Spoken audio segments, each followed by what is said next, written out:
So changing the plans with the Scottish anthem first. Players now break to complete their warm-up for the match. And with just 2.5 minutes to kick off, the players now saluting the supporters all around the ground. Well, you see the Lions rampant there, as well as the Australian flags on the terraces. And it really is a carnival atmosphere inside the Olympic Park. So there's the angle from behind the Australian goal for the moment. The Brazilian officials congregating in the middle, waiting for the players to join them. And there is the Australian lineup.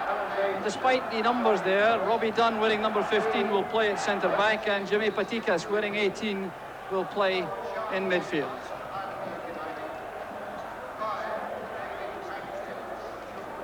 And the Scottish side showing no late changes. They're without Strachan, without Dalglish, and without Steve Nicol from the first leg at Hampden Park 2 weeks ago. So Jim Leighton getting some practice, getting some help from David Speedy wearing number 7.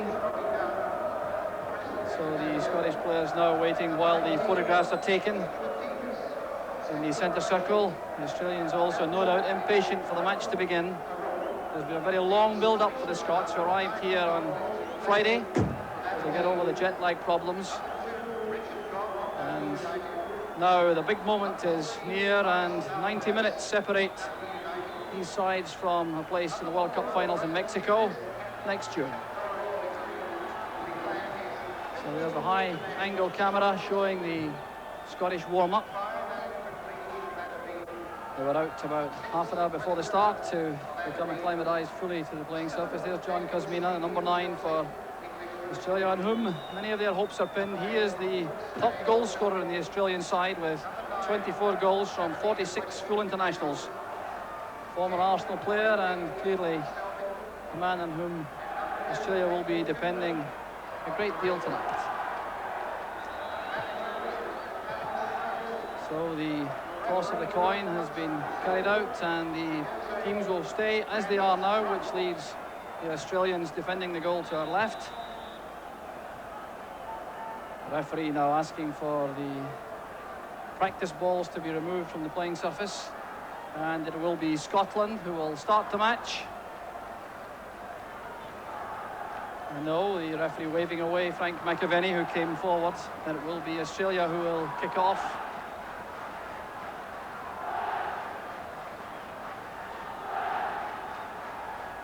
So the Brazilian referee, Jose Roberto Rami's right, will get the game underway in a matter of seconds now. The Scottish captain, Graham Souness, encouraging his men for the last time before the start of the match. He arrived yesterday, a long flight from Italy, but appeared none the worse, and slept for a long period on the plane.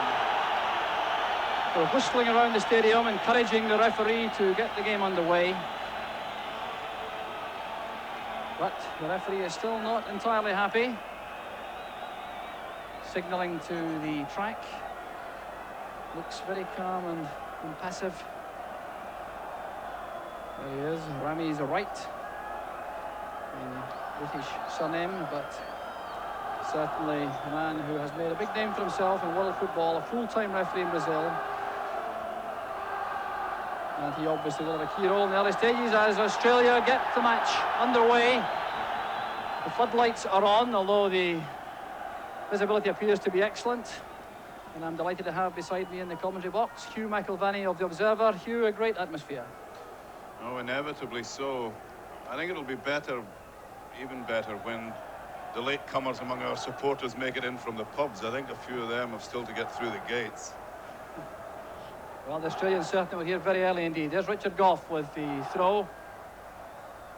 Speedy and McAvenny hunting together for Scotland. Here's Speedy. That's for McAvenny. The cover arrives from Charlie Yankos, and a tremendous roar from the Australian supporters, greeting that decisive interception by the Australian sweeper. So the Scots opening up with Willie Miller playing behind the Scottish defenders. Richard Gough and Horace Malpass will look to get forward. That was McStay playing the ball in. Patikas, robbed immediately by Souness. And the whistle is gone for an Australian free kick. Jimmy Patikas coming into the side in place of Joe Watson from the first leg. So Souness making his presence felt in the early moments. Davidson is number 2. Jankos from Australia. That's collected by Paul McStay for Scotland. Souness takes it back to Richard Gough. It's a long, hopeful ball for McAvenny. Jankos at the back. The Australians, as usual, playing with 3 central defenders, Ratcliffe and Dunn, with Jankos behind. And there's Dave Mitchell playing it forwards. Good turn of pace from Patikas to get to the ball. Now Murphy. Patikas with the cross. And much too powerful, going beyond for the goal kick to Scotland.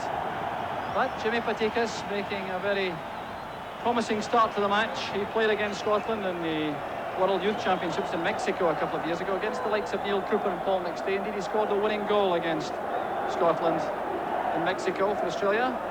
And there's his cross behind the goal kick. Yeah, see, he's been making some fairly substantial claims about his powers of acceleration in the Australian press, Patikas, but it must be acknowledged that he did show a fair amount of speed there. Davidson tackled by Aiken, and that'll be a Scottish throw. So the Australians now facing this 2-goal deficit from the first leg at Hampden Park 2 weeks ago. But Frank Arok, the manager of the Australian side, has made it clear that there will be no hectic, all-out attacking. They'll stick to their usual formula and look to break down the Scottish defence.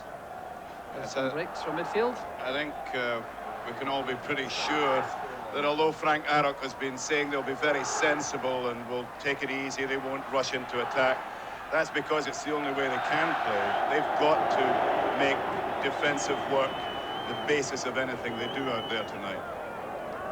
Graham Jennings, the full-back. He's back now with Terry Greedy, the school teacher who keeps goal for Australia. Header from McLeish.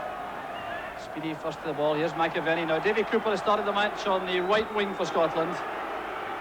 And I think that's a mark of respect to some extent for Graham Jennings, the number 3 for Australia, on the part of Alec Ferguson, who clearly had a high opinion of the Aussie number 3 in the first leg, so he's forcing him to think more about defending and attacking with Cooper on the right.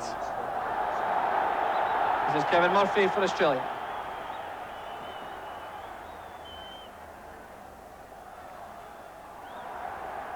A crunching tackle. It was Willie Miller who challenged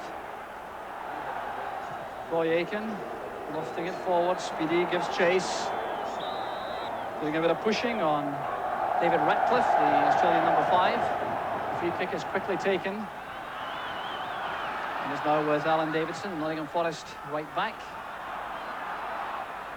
And this is Oscar Crino in midfield. Patikas making for the dead ball line again, and well tackled by Willie Miller. So Patikas making his presence felt once again, and this time he's earned a corner kick for Australia. This is good attacking play by Patikas, taking on Miller, heading for the byline, and a good tackle in the end from the Scottish sweeper.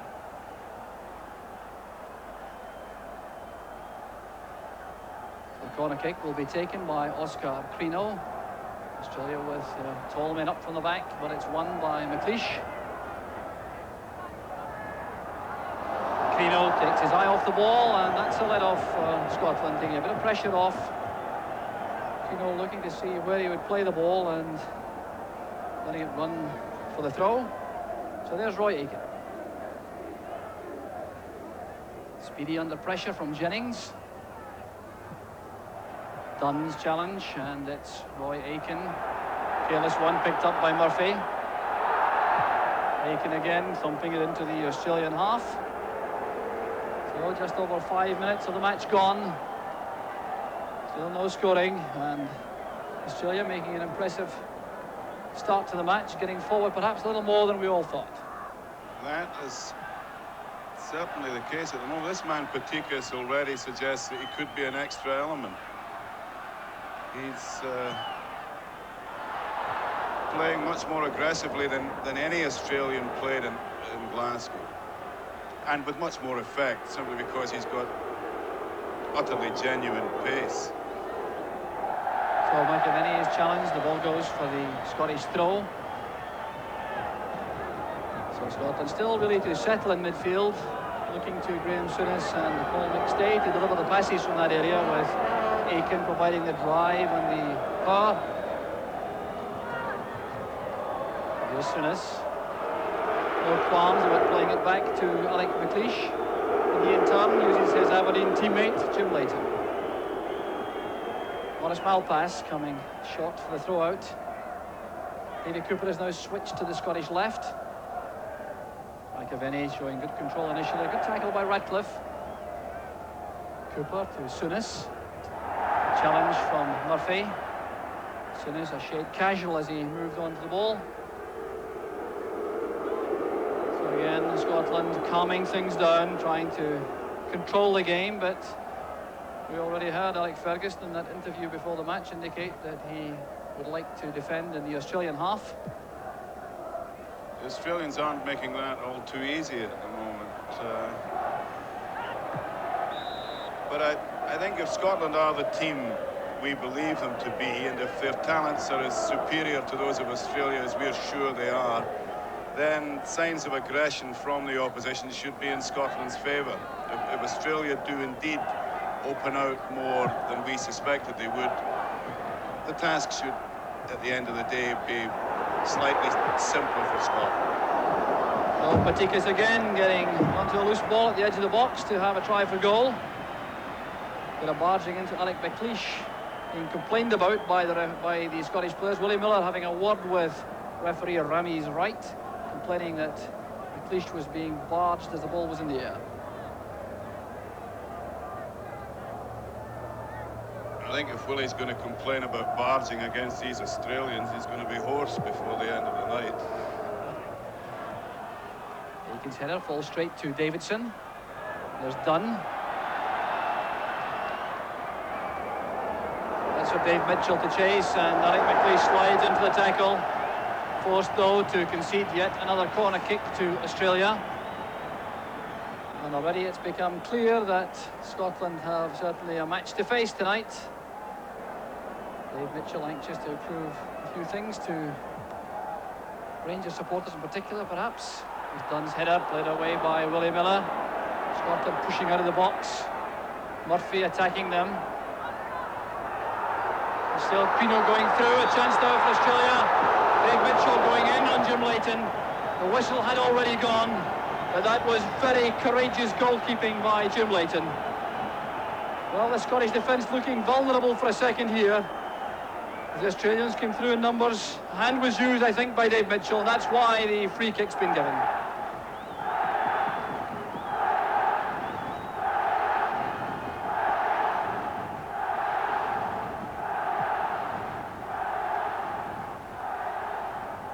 Commanding header by Dunn. Picked up by Souness. Once again, Murphy snapping into the tackle. Souness looking for Cooper on the left touchline, but the pass goes wrong, and the Aussies have possession once again.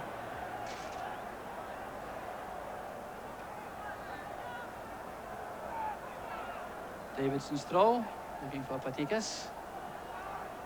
Davidson again under pressure from McAvenny, but resisting the challenge well.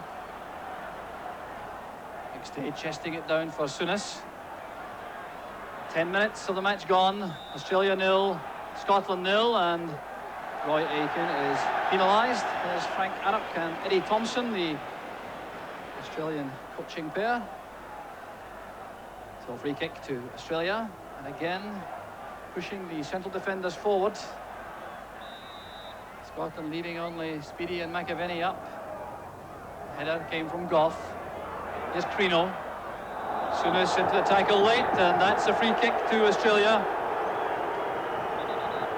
Well, the Australians still seeing the humorous side of that. Dave Ratcliffe exchanging a word with Souness. Still another set piece outside the box from which Australia will hope to capitalise. Jim Leighton organising his defence. Kevin Murphy will take the kick.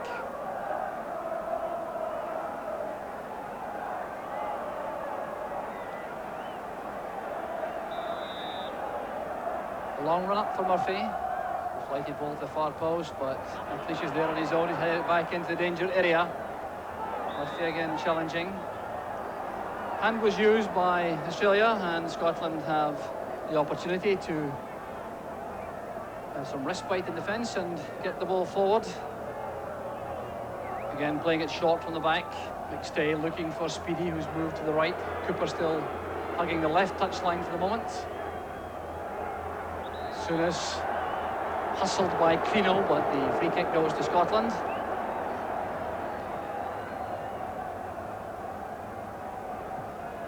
Souness to Malpass. And Patikas getting up very quickly on Malpass to make it impossible for the Scottish number 3 to go forward.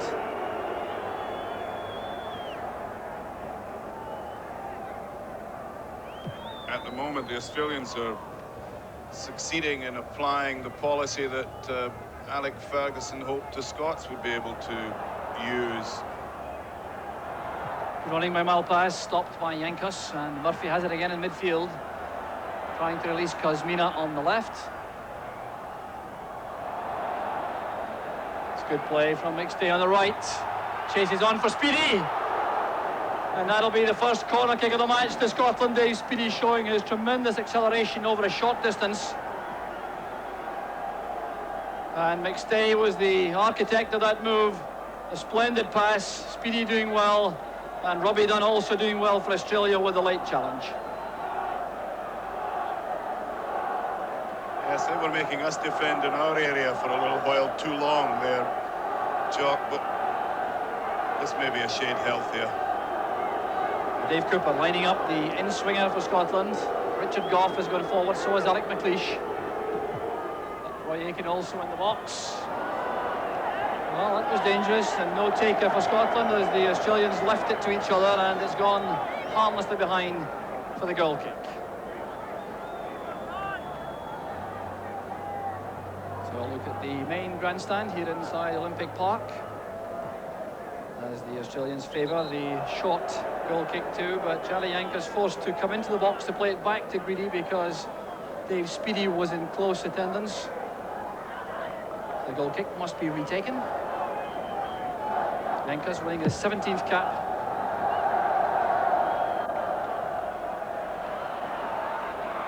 Here's Kuzmina. Davidson looking for Patikas. Souness challenges, goes to Murphy, and McStay blocks the forward pass at the expense of a throw-in to Australia. Graham Jennings will take the throw, but the referee, I think, will be concerned about a firecracker which has been thrown onto the field. So police officers at the scene to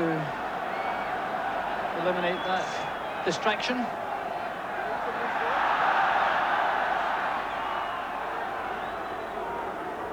A Scottish throw, and the ball goes back to Jim Leighton, but we're still seeing very little of Scotland as an attacking force. Quarter hour of the match gone. Hugh not quite taking the pattern we all thought, perhaps. Well, certainly not taking the pattern that Alec Ferguson hoped it would. Alec felt, in common with most of us, that Australia would have to rely on their athleticism and their defensive capabilities, and presumably they will eventually, but for the moment they're hustling Scotland pretty effectively, and we're very ragged in midfield.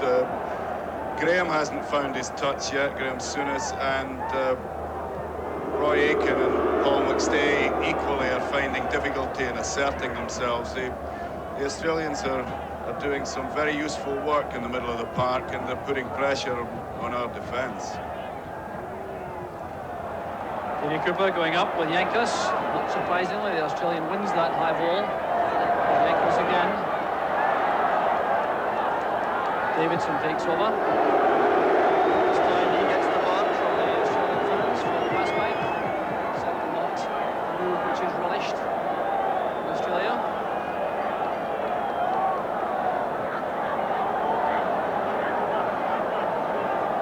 Terry Gray has the ball. Just a sign of trouble on the terracing on the far side. A gap has developed. Some policemen going to the scene, but play goes on in midfield, and again Scotland have the free kick, which will be taken by Graham Souness. Roy Aitken pushing forward to the edge of the box, and there's that spot of ball that I mentioned. Aitken's header swept away in a hurry by Jankos. He's certainly a very important man at the back for Australia, as he was at Hampden 2 weeks ago. Scotland at the throw, which Roy Aitken takes to Cooper. Cooper barged down by Davidson. The free kick is given to Scotland by the referee, who was right on the spot. Cooper himself may well take this kick. He's very accurate indeed in these set pieces, as we saw at Hampden also with the opening goal from the free kick. Certainly not a direct shooting opportunity here, I don't think. Graham Souness is over to dictate things with Cooper. Far post ball. Away again by Jankos, and it's with Robbie Dunn, number 15 for Australia. He didn't play in the first match, replacing O'Connor, who was booked and accordingly suspended in the last match between the sides. Here's Jennings. Murphy seeing a lot of the ball in midfield for Australia. Now Davidson. Goff challenging with Mitchell. By McLeish. Leighton totally committed, and that was very commanding goalkeeping. Leighton landing awkwardly, but sorting out the arguments for Scotland in defence, as Mitchell and Kuzmina made life very difficult indeed in the box. So the looping header from Batikas. Miller trying to make a path for Jim Leighton.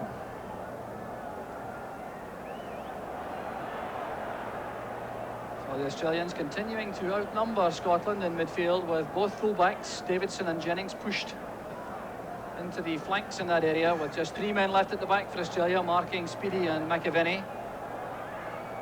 Scotland haven't been able to push Goff and Malpass into the midfield area very often so far in the match. Here's Jennings. Leighton again is committed, the ball is free, and again the whistle goes as the Australians go thundering in to create the opening, and Leighton has taken a knock. Mike Arrock was on his feet, perhaps sensing the opening goal for Australia. And there was a real danger that it would come in that moment if... here we go with a replay of it. God, if Jim Leighton's going to have to take risks of that kind, we're not in for a very comfortable evening. Still, the goalkeeper has had a very good start to the match. He certainly has inspired confidence throughout the defensive ranks.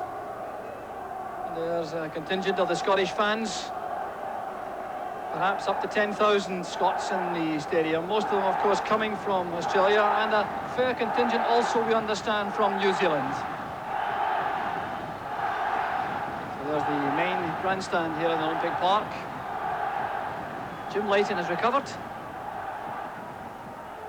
20 minutes gone, still no scoring.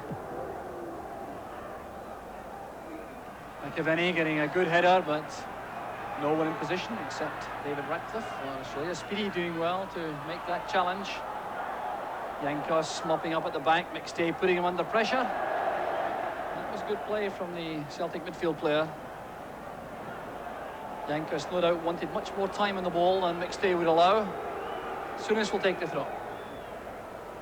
Cooper again switching across to the right. Souness with the pass, and it's gone for an Australian throw. Rather ambitious ball that from the Scottish captain. It's very clear that that crowd trouble wasn't at all minor. There's a heavy concentration of police in there now, and it's clear there was a real battle underway. Still the gap on the terracing, but it appears as though the police have things under control. Davidson immediately put under pressure by Speedy. That's why the pass went wrong. Malpass to Speedy. That's from Malpass again. Good play from Scotland. And Robbie Dunn's tackle. Well, the referee has given the goal kick, and Maurice Malpass, who made that very telling intrusion into the Scottish attack, has taken a knock. Appears to be in some trouble, but this was fine play from Scotland. Speedy sending the ball forward for Malpass. Tackle came in, and you see Malpass taking the full brunt of the challenge from Robbie Dunn. A lot of pain. It's an injury to his left ankle. So the game going on with Scotland reduced to 10 men. Malpass getting treatment on just outside the byline. Very fast, incisive tackle from David Speedy on Alan Davidson. Here's Timmy Patikas.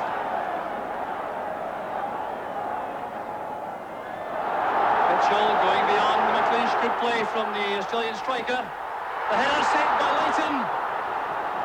And a tremendous save from John Kuzmina. That was Jim Leighton to the rescue of Scotland once again. That was world-class goalkeeping. It was a marvellous break too. It was a very good ball from Patikas, and then it was a tremendous break along the right by Mitchell, and a very good centre, good header, tremendous save. So a life again for Scotland, who are certainly living very uncertainly in these opening stages of the match. The first quarter now has gone, and not a lot to make Scottish supporters feel at ease.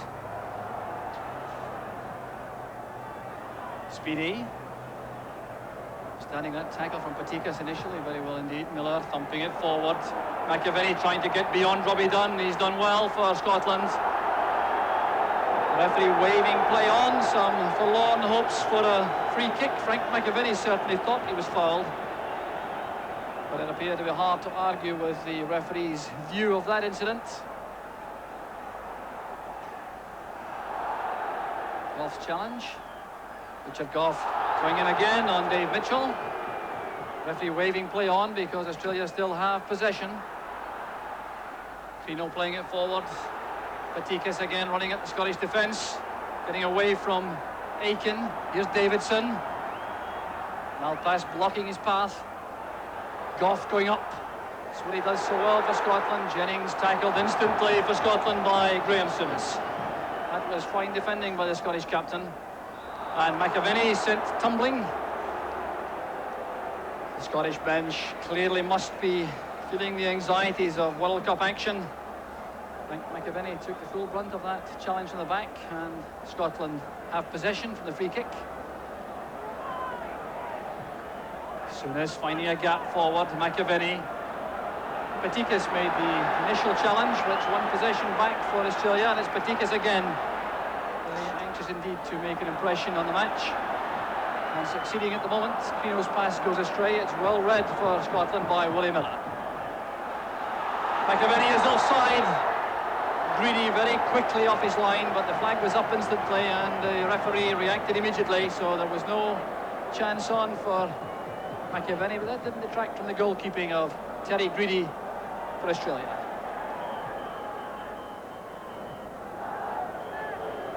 Once again, the throw was conceded on the far side. Nick Ferguson, Walter Smith on his right.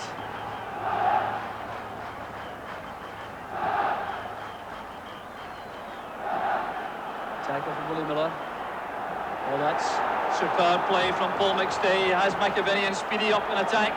Still Paul McStay going all the way himself. Marvellous play from McStay, applauded on the Scottish bench. A good save from Greedy, and Scotland have the corner kick. Well, this is much more encouraging, Hugh. Well, that's the kind of declaration of quality that Scotland very badly need at the moment. That was a marvellous burst and a good shot by McStay. And at a time when we must admit that we have been outplayed thus far by Australia, we certainly need that kind of intervention from the quality players in our team. Well, David Cooper will take the corner kick for Scotland, left-footed. The crowded penalty area as Cooper loops the ball in towards the far side. Up goes David Speedy, one of the smallest players on the Scottish side. Malpass. Goff lofting it forward, but Speedy was offside, so too was McAvenny. And Australia will have the free kick. So So approaching the half-hour mark, Australia 0, Scotland 0, but that is a scoreline which should please Scotland more than Australia on the balance of play so far. Yes, already this match is shaping to become another of the classic agonies in the history of Scottish football. But at least it has one major difference from many of our experiences in the past. We're seeing magnificent goalkeeping on behalf of Scotland. And as we all know, that hasn't always been the case. Murphy doing well again for Australia in midfield. Winning that joust with Souness to set up the attack for Australia. Davidson playing it in, but McLeish thumps it away, and here's Speedy now with McAvenny coming close. Now Aiken waiting for Malpass to make the run, which he does willingly once again. Looks for support inside. And Ratcliffe turns it back. Frank Arup was undoubtedly in some anguish about the clearance. Certainly appeared to be a little danger as Ratcliffe turned that behind. Scotland again have a corner kick, which Davy Cooper is in no particular hurry to take. It would be nice if the Australians had the decency to panic now and again.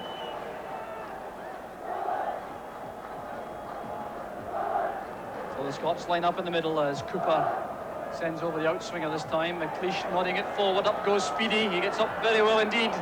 And once again, Scotland have the corner kick. So at last, some concerted pressure from the Scots on the Australian defence.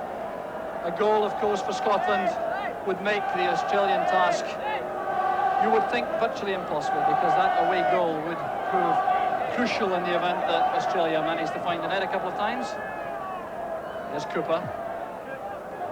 The cross goes beyond McLeish. And indeed runs for the throw-in. So the Scots defenders get back, Gough and McLeish and Roy Aiken.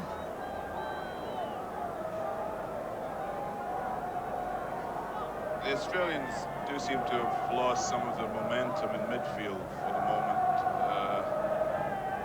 And that must bring a little relief to Alec Ferguson, because I'm sure that in common with several of us, here we go. McAvenny taking on Yankus and looking for a penalty kick, but that's not the sort of award you tend to get in World Cup action. McAvenny boring in on goal, but Yankus denying him any space at all. But some good play on that occasion, again coming from the Scottish midfield, with Souness becoming more influential in that area. I don't think Frank's mother could have imagined that was a penalty.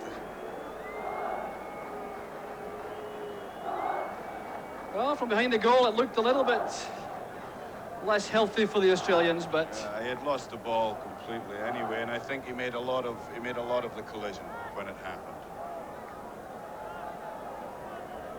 So Terry Greedy walking the ball out for Australia.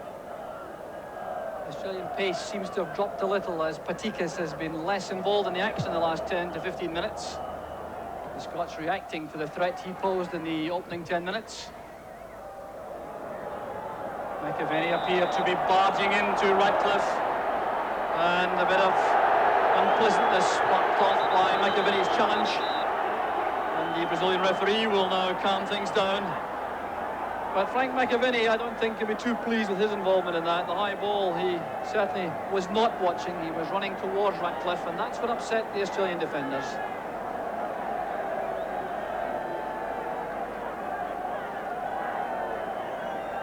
So just past the half-hour mark, still no scoring here in Olympic Park, Melbourne.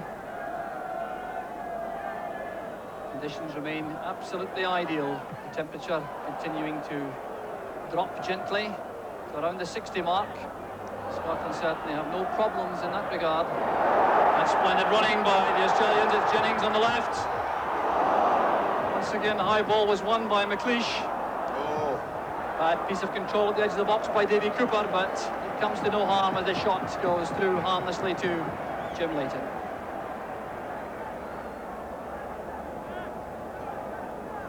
As you were saying, the Australians lost quite a bit of their authority in the middle of the park. Patikas became quieter, and Murphy, who was ambitious and mobile earlier, faded out a bit, but we're making problems for ourselves. McAvenny was looking for Speedy, but allowing Dunn to make the clearance. Here's Cooper. A late challenge by Murphy. And the referee taking a firm hold on the match.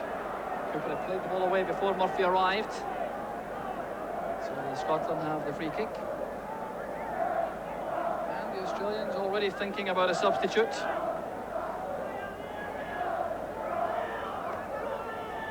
Terry Green not happy with his defensive positioning. As soon as plays it forward, varying the pattern, the low one to Speedy. McStay trying to force the ball wide for Goff. Crino gets away from McStay. Ball played into space for the pace of Patikas. Well won by McLeish, but here's Davidson for Australia. Souness waiting at the edge of the box. Speedy taking up good position wide again. He's away from Dunn. And the body check from Murphy brings another free kick to Scotland.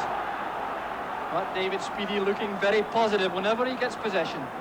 The scorer of 6 goals for Chelsea in the last 7 matches. And that's what earned him the nod, of course, over Graham Sharp, the Everton striker, as Dalglish dropped out of the squad.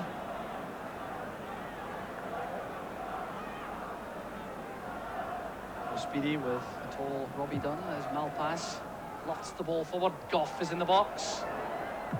Played away by Dave Mitchell, standing in no ceremony at all to get the ball to safety for Australia. And while the Australians are very anxious to get forward, they are also extremely conscious of the damage which would be done by just 1 Scottish goal. Stay. Got in 2 minds as he came inside. He's lost possession to Jennings. Jennings again.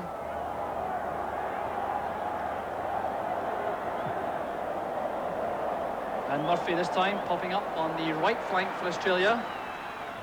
Trying to go outside Roy Aitken. An Australian throw. Aitken's determination written all over his face.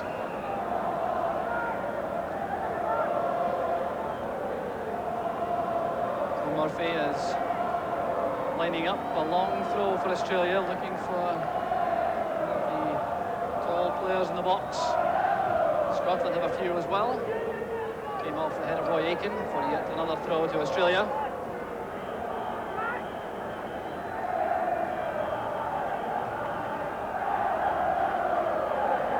There's Murphy, the former Dundee United player, with the throw again, looking for that near post area. He gets it back.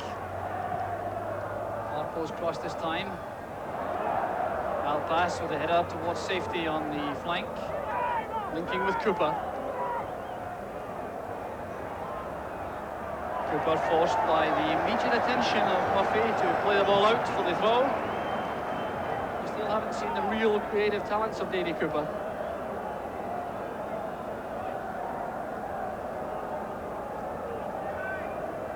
Murphy's throw again, posing problems for Scotland. Good, positive header. And that's turned out by Jennings. The Brazilian linesman indicates a Scottish throw.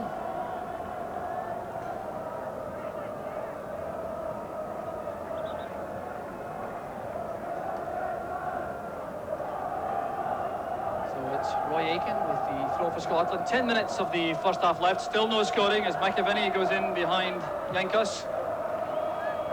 Malpass coming to meet the ball. Collected again by Charlie Yankus for Australia. Aitken getting help from Souness, but Souness again over elaborate in midfield. One back for Scotland by McStay. Now Roy Aitken, McStay making a forward run through the inside left channel. The cross beats Greedy and there's no taker for Scotland, but once again it's Paul McStay who orchestrates from midfield for Scotland. Some fine play by the youngest Scottish player afield, just 21 years old. Oscar Crino now for Australia. Murphy again going to the right, finding space. Goff again going up, McLeish also.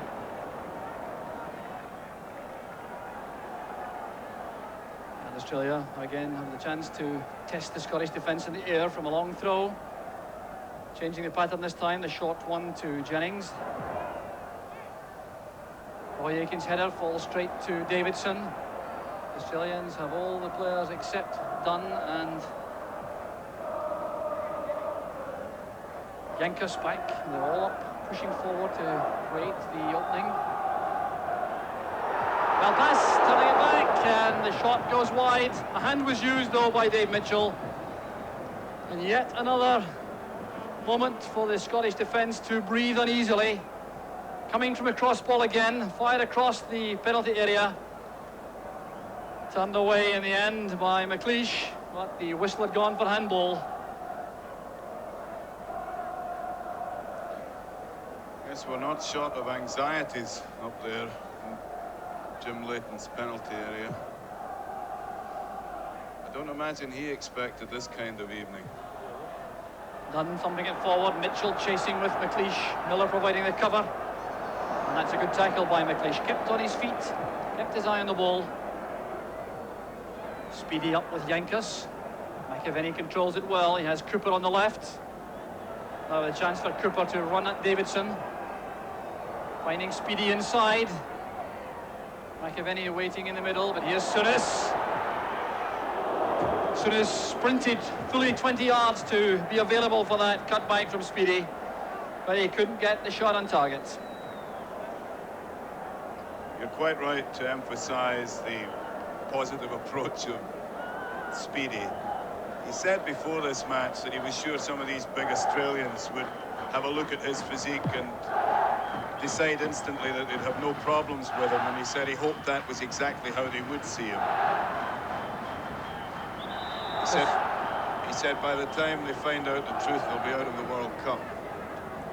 But they're certainly not out of the World Cup yet. Certainly Dave Speedy has lived up to his pre-match intentions. Alec Ferguson remains pensive with his coach Walter Smith as Maurice Malpass takes the throw. Speedy forced to try to recover. Aitken is penalised and Speedy takes a knock in the face. So an Australian free kick.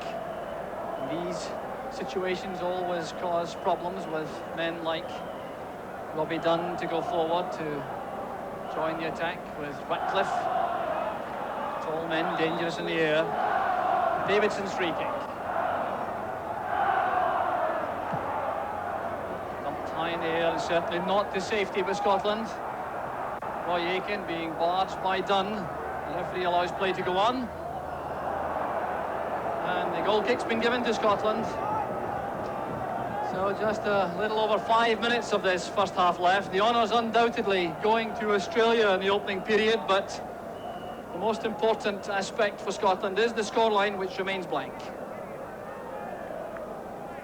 Yes, Alec Ferguson was well aware that there would be considerable danger from set pieces, from corners and free kicks, with so many big, strong men in the Australian team.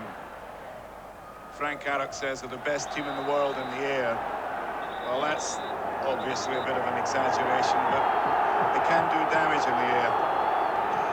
So Murphy takes the full brunt of an Aitken tackle, and the referee has had a word with the Scottish number 10. So Murphy goes down. That was a late challenge by Roy Aitken, bringing an Australian move to a halt.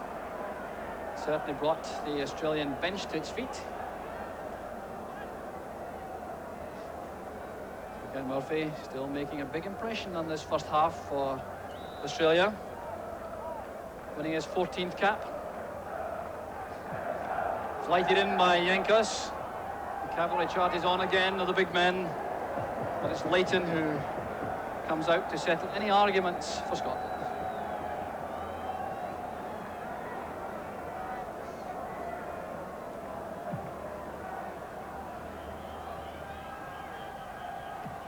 Robbie Dunn very decisive with his challenge from defence. And this time it's Souness who's being spoken to by the referee. Indeed, the yellow card is coming out for the first time in the match. And it's the Scotland captain who is the recipient. Well, he missed the match in Cardiff through suspension. Had to watch the agonies from the stand. So the Scottish captain has the caution. There are some very attractive Scottish supporters. As Australia come forward once again. What a difference a goal for them would make before the interval. This time it's Cooper who's fouled. Crucial, I think, now, Hugh, for Scotland that they get to half-time without losing a goal. Absolutely crucial, and I think they'll make it, but whether they deserve to make it is another question.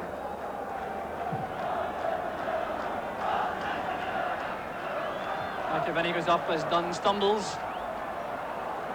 Speedy looking for some scraps inside the box, but no problems there for Ratcliffe for Australia. But McAvenny's hustling tactics again, making life tough for the Australian defence. He did so well at Hampden in his first international, giving the Australian defence no peace at all, and Ratcliffe content this time with a throw.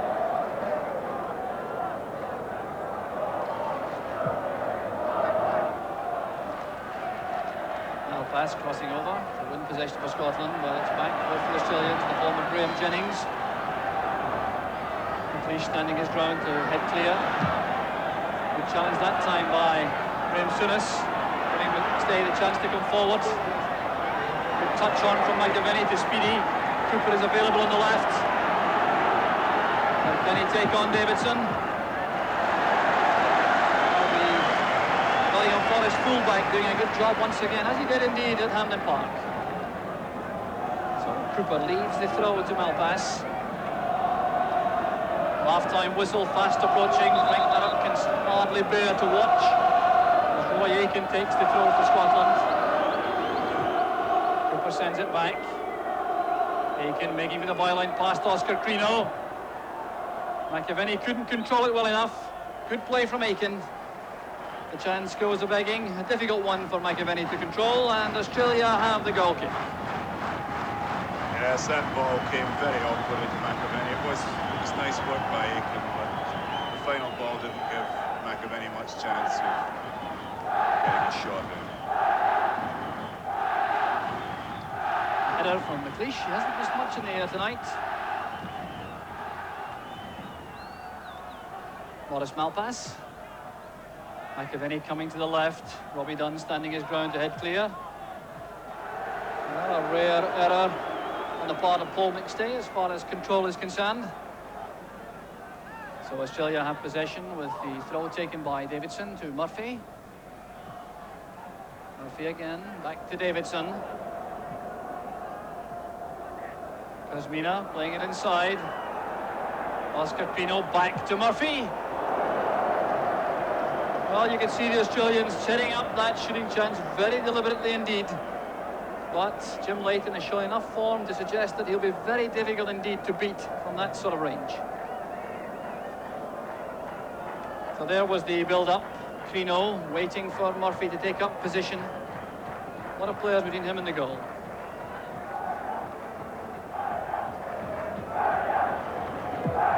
So with Leighton's goal kick, we're inside the final minute of the first half.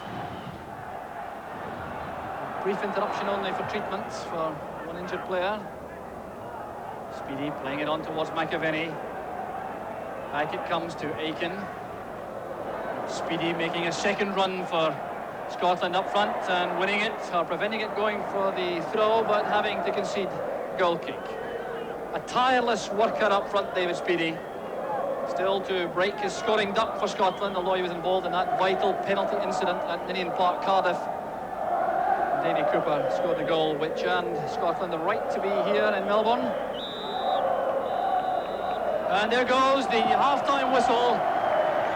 Australia 0, Scotland 0. The Brazilian referee calls for the ball, and the Australians go off.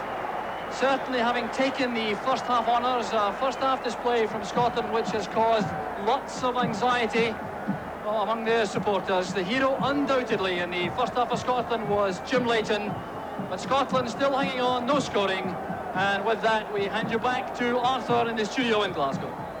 Well, I don't know what the tension's like at the Scottish bench, but it's pretty tense in here. Kenny, a quick comment on the first half. Was it more or less as you expected? Well, obviously they've got to have a go if they're 2-0 down. Jim Leighton did a magnificent save from a header there. But apart from that and the odd scrambling about the goalmouth, I don't think Scotland have been under much pressure, really. They've not played as well as what they'd like to have played. Australia seem to be picking up an awful lot of things that are knocked down, both when attacking and defending. And I think if we could pick up a bit more of those, we'd be a lot happier. But I think we're anxious because we're biased. OK, well, we'll take a short break here and we'll be taking a look at some of that first half action when you rejoin us in a couple of minutes from now.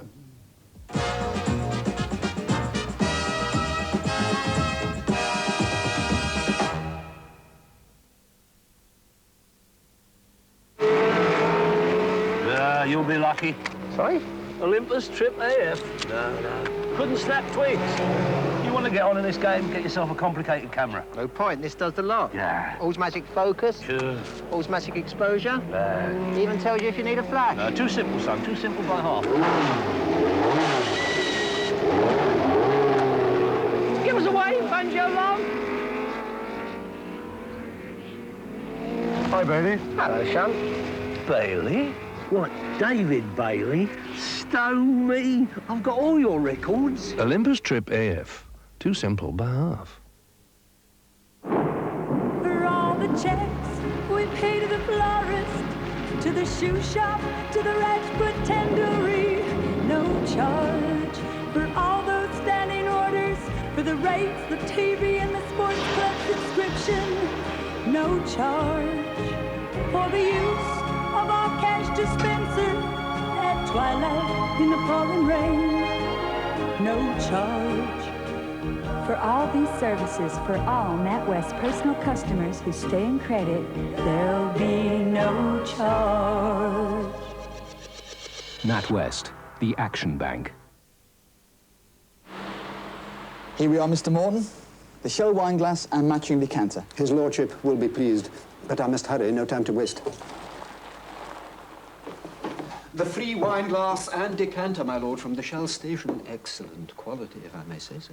Well done, Morton. Take them to the banquet. Buy £6 of petrol or diesel at a Shell station displaying the free glasses sign and you get a voucher. Collect 3 for a wine glass or 50 for a lead crystal decanter. Say, Harry, did William the Conqueror really drink mead from these glasses? I believe he was teetotal, ma'am. Call in at a Shell station where you see this sign.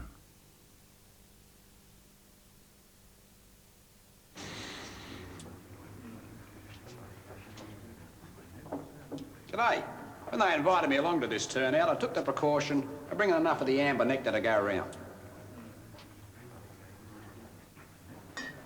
Looks like I did the right thing, too, because that stuff looks to be about as popular as a rattlesnake and a lucky dip. It's true. Must be worse than I thought. Foster's, the Australian for lager.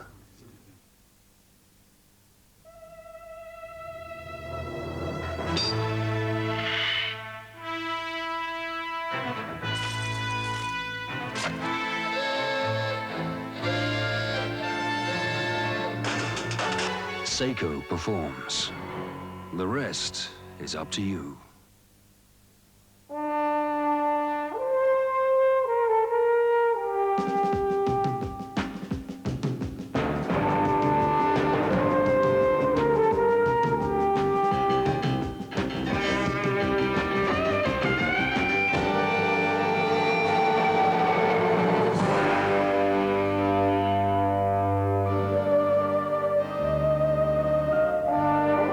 Because the lady loves milk tray.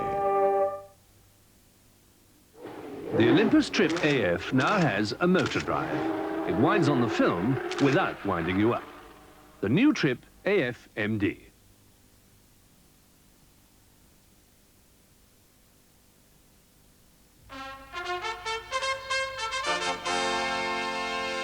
Good morning again. Welcome back to the Scott Sports Studio to World Cup Special. If you've just joined me, a reminder that the half-time score in the Olympic Park in Melbourne is Australia 0, Scotland 0. Well, this was obviously always going to be a tough match for Scotland, and our co-commentator, Hugh McIlvanney of The Observer, spoke to Alec Ferguson, the Scottish manager, just before the start of the match, and asked him how he would pinpoint the dangers from the Australian side. What do you see as the principal dangers that Australia will carry for us? Well, they're a big side and they have a good spirit.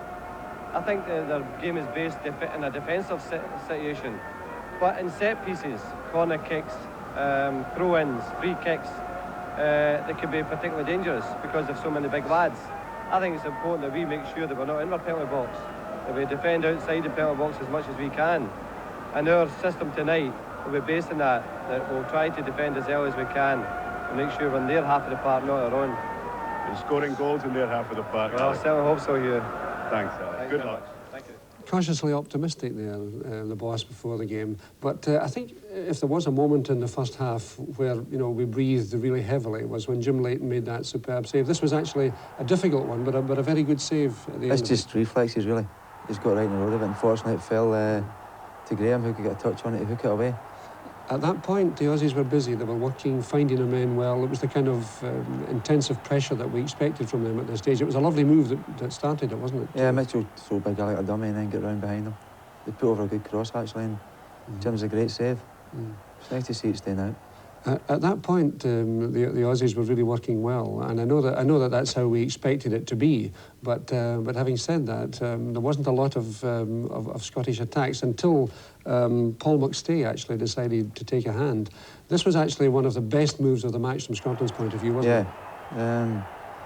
I don't think it was ever going to beat the goalkeeper. It was just a little bit too straight, unfortunately. But it was a great run, and I think that would give the players encouragement as well. Yes. I think most of the times when they've played along the floor and they've joined up with each other, they've got up into a decent position. So a comment on the Scottish performance, just briefly so far, Kenny? Performance doesn't matter. It's the result at the end of 90 minutes that will count, and hopefully it stays the same way. Are you still getting those goose pimples that you mentioned at the beginning? And Jim Leighton's got to make saves like that, yeah. Right, fair enough. OK, we're going to take a short break now, and of course we'll be going back to the Olympic Park in Melbourne in just a few minutes to show you live the whole of the second half. The game finally balanced. Just to recap on the score, it's Australia 0, Scotland 0. We'll see you in a couple of minutes from now.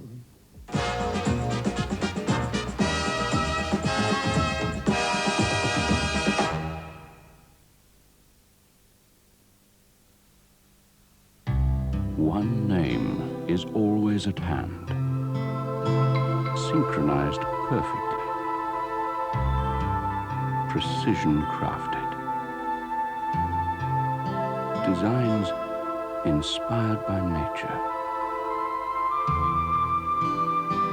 always heavenly to wear. Accurist, the watchword for style. Philips announce the new FiliShave Electronic. Look, the double action system lifts each bristle and cuts it extra close. No other dry shaver does this. The unique FiliShave floating heads adjust to fit your face perfectly.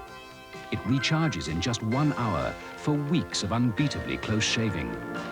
You only get one face. Get twice the shave. The FiliShave Electronic, another sensation from Philips. Where you gonna spend this Christmas? Who you got in mind this year? Christmas is a gift at Woolworths. Christmas starts right here. All the gifts you know they'll love, gifts that show you care, gifts to taste such tempting sights. It's Woolworths first for sweet delights. Christmas is a gift at Woolworths, gifts that bring good cheer.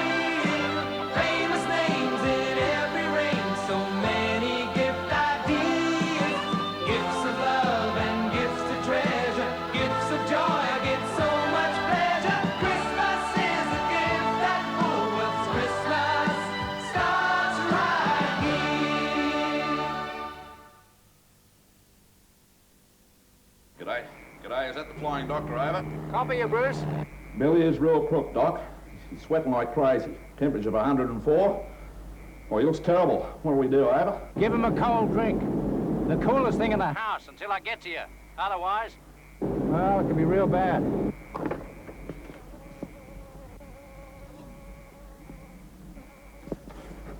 What'd the doc say, Bruce? He said it's going to be real bad, Doc. Castlemaine 4X. Australians wouldn't give up Castlemaine 4X for anything else. He doesn't know it yet, but he's about to become the world's first time traveler. This is nuts. Back to when his mother was a teenager looking for love. It's an absolute dream. Whoa, this is heavy. Back to when his father needed a little push. I'm your density. It was a wonder I was even born. Meet Marty McFly, the first kid ever to get into trouble before he was even born. Steven Spielberg presents a Robert Zemeckis film, Back to the Future. Get back to a cinema near you. Check press for details. Denim. Aftershave with After Effects. Martini extra dry. Have it with or without. With friends, with pleasure. Martini extra dry. It's there to be discovered.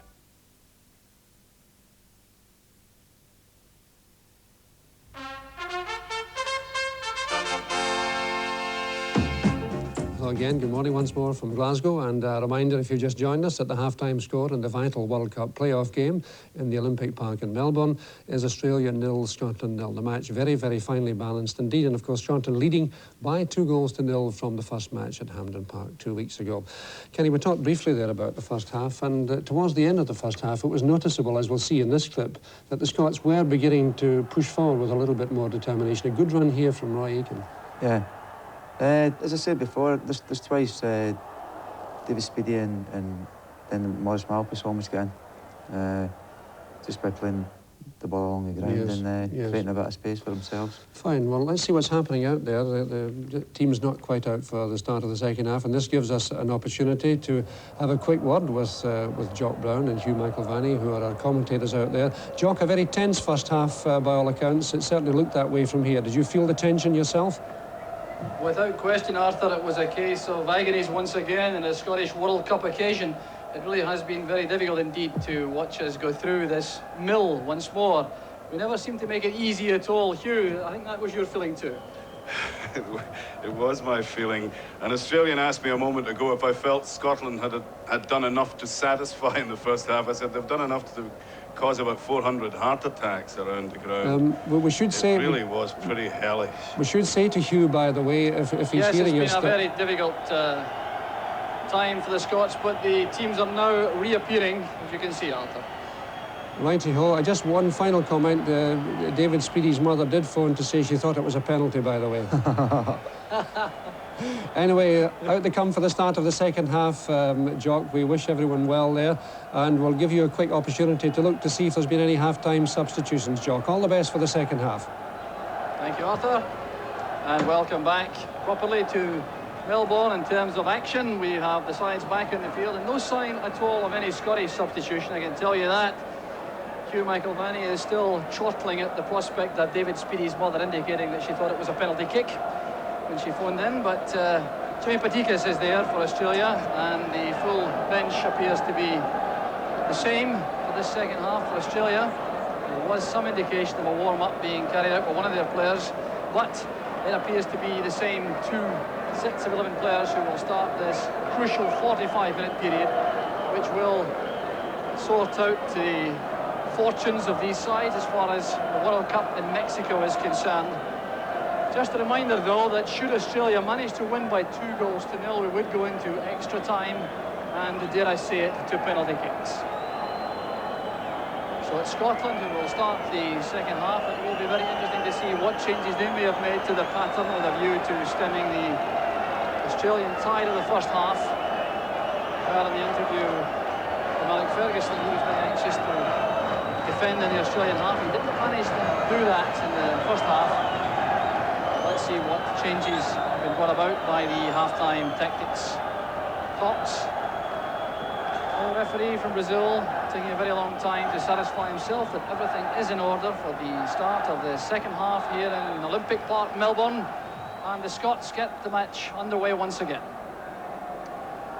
So the long ball forward from Souness goes harmlessly behind for the goal kick, but certainly sends the ball into that Australian half. I think one favour the Australians did us in the first half, Jock, was in becoming rather obsessed with getting the ball to Mitchell in the air. McLeish was doing very well in that competition up high. I think if they attacked McLeish on the ground, they might get more joy. McLeish again showing good judgment there for Scotland, allowing Mitchell to go forward and miss the long high ball. McLeish himself was then fouled by Kuzmino, and that's why Scotland have the free kick. Sunis, now Malpass. Cooper. Dropped by Ken Murphy, who certainly had a fine first half for Australia. That was well read by Goff. Speedy coming back, sprinting into the tackle. Once again, an occasion when Ratcliffe clearly thought he was going to have more time to play the ball, but it's an Australian throw. And here's Graham Jennings. Again, the high ball favoured by Australia. And once again, Scotland equal to the task as Davy Cooper collects away at the corner flag. Looking for McAvenny with a long ball forward. McAvenny, I think, penalised for a bit of barging into Robbie Dunn. And indeed, Australia again have a free kick. Frank Arrock is on the track, urging Dunn to get forward to join the attack. He can't believe his defender's reluctance to go forward. So again, the high ball in. Ratcliffe is underneath it with McLeish, who is once again the winner for Scotland. But the throw gives Australia the opportunity to test the Scottish defence again with a long ball. Ken Murphy has shown his ability in that respect in the first half. Goff waiting in the precise area where he expects Murphy to send the ball.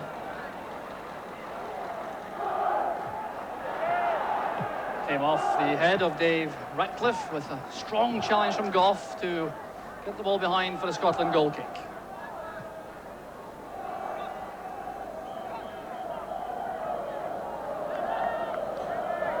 When Goff attacks the ball on those occasions, he gives the impression that if there's a head in the way, he'll go right through it.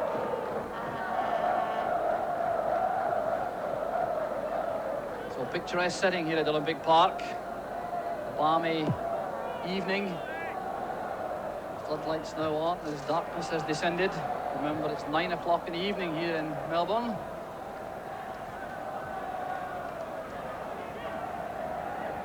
Mitchell goes down, there was no foul. That was good refereeing by Remy's Wright, the referee. He ignored the protests of Frank Arrock on the Australian bench.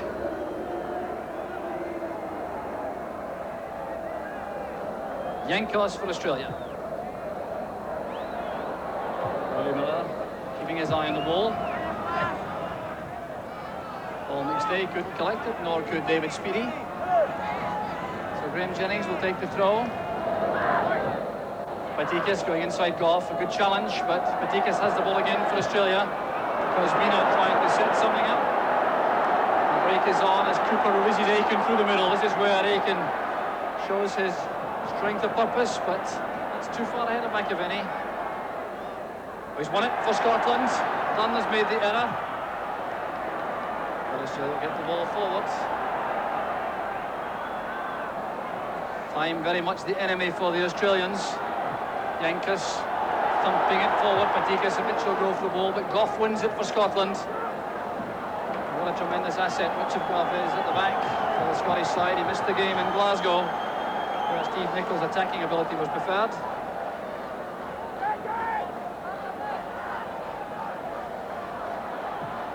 Kuzmino playing it in again.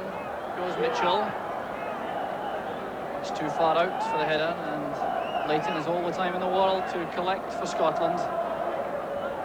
Still, we've yet to see Scotland as an attacking force in the second half of the match.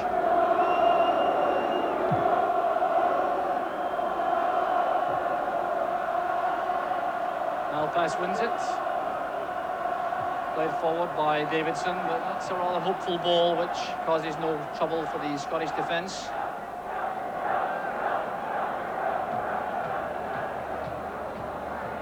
Banner hanging from the roof of the covered terracing, reflecting a hostelry in Edinburgh. Aiken to Cooper.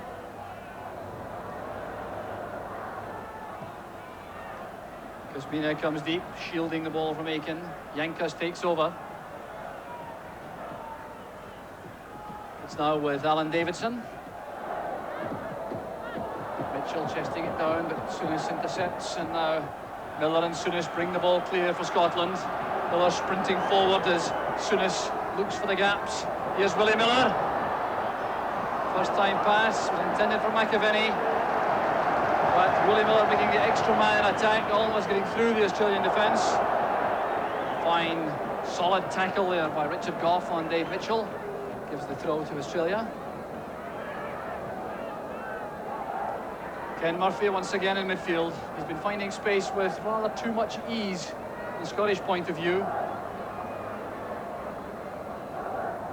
Dave Mitchell rather neat with the pass inside, and it's won by McAvenny for Scotland. He could take the ball for a run. Mitchell getting back with a tackle. Fields for a free kick, waved away by Mr. Ramis Wright, the Brazilian referee. Gough's header falling for Crino. This is Kuzmino. Now Patiga, and it's Jim Leighton once again, reacting brilliantly to that shot from Patikas. Kuzmino doing well initially, the ball breaking for Patikas. He didn't hang about, and the shot brilliantly parried by Leighton. Scotland's debt to Jim Leighton in this World Cup qualifying series is rapidly becoming mountainous. He kept him alive in Iceland, there's no question about that, and he's done that here as well. Scotland getting forward with Malpass to Aiken. Brought down by Murphy, but his strength carries him forward. There goes Cooper. Going all the way, down the tackle, and the referee waves aside appeals for penalty kicks. The Scottish bench can't believe it. On their feet to a man, but their play rages on as the Australians come forward. Patikas again making for the byline. And straight across the 6-yard box. There was no taker there for Australia. Dave Mitchell just out of reach as Patikas played the ball in. Well, this makes you wonder why Jimmy Patikas was not selected for the first match in Glasgow.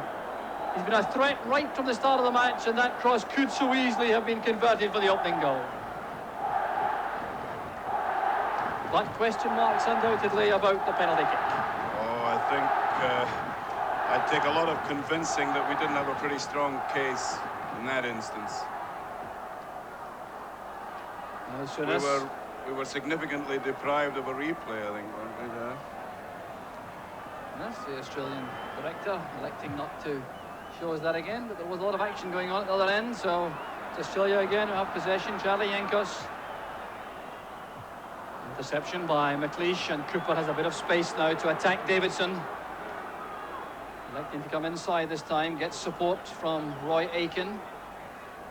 Return pass from Speedy, down goes Aiken this time, no question about it that time. A free kick's been given.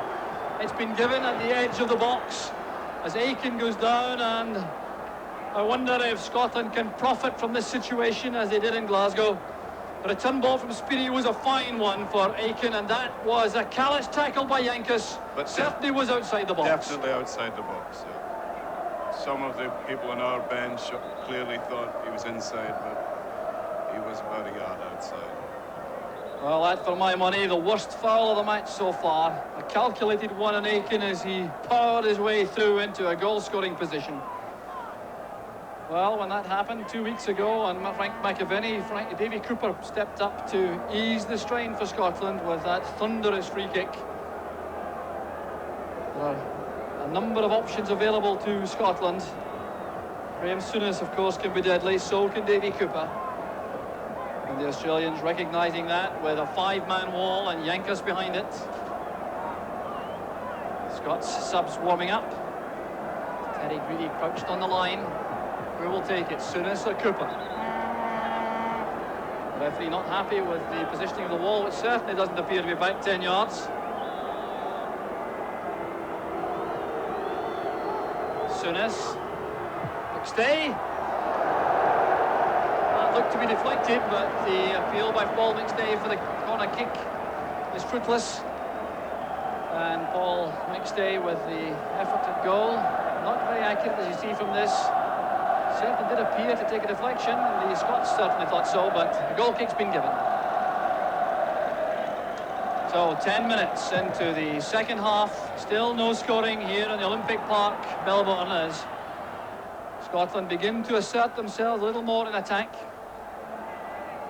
One very strong penalty claim denied as Davy Cooper went down, and then the foul on Roy Aitken required to prevent a very good scoring opportunity for Scotland.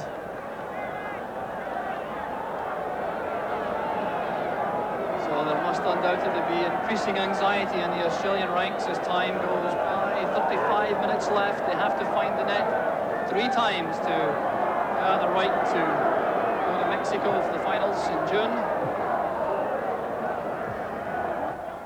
Yes, I think they must be coming to the conclusion that the future is behind them. That their great chance came in the middle of the first half when they were doing so well. Every minute that passes now multiplies the pressure on them. As they get more tired, they're liable to get more resigned. Unless, of course, they contrive something special for themselves right now. Well, they had the chance. That free kick for the challenge on John Kazmina gives Alan Davidson a chance to test the Scottish defence in the air once again. Lofted ball, up goes Goff. He didn't get to it. Robbie Dunn is there. It was blocked brilliantly by Willie Miller, attacking that ball in the box that he does so well for Scotland and Aberdeen. And now Speedy on the break, winning some space for himself. Paul McStay sprinting up on his outside. Still McStay. It's beyond McAvenny and also beyond Davy Cooper. That was very good play indeed by Speedy in particular. He cushioned the ball back to McAvenny very well and then broke on the return splendidly.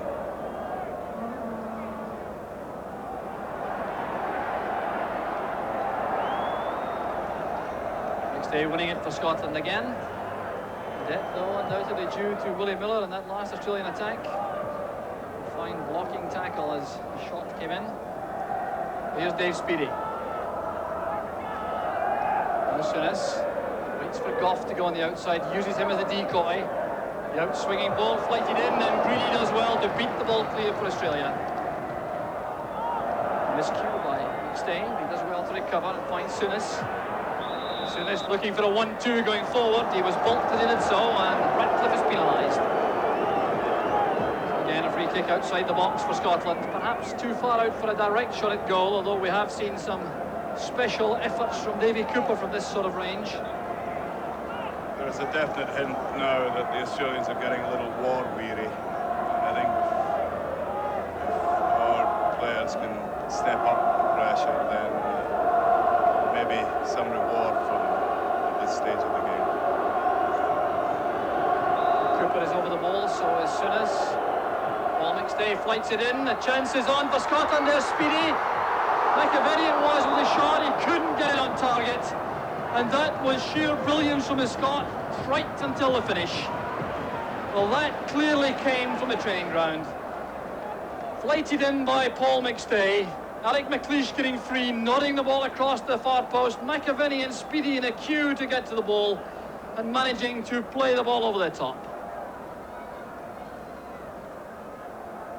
Well, it struck the bar on the way over, that one, so it was close enough. And the final shot, I think, coming from Dave Speedy. Post. Well, brilliantly conceived set piece. Still fails to break the deadlock. Malpass and Aitken working hard in midfield. Souness takes over to open the play out to McStay. Good play again from the young Celtic player as Richard Goff picks it up on the right. It's towards McAvenny. Well beaten by Dunn, who's missed nothing in the middle, in the air through the middle. There's Willie Miller.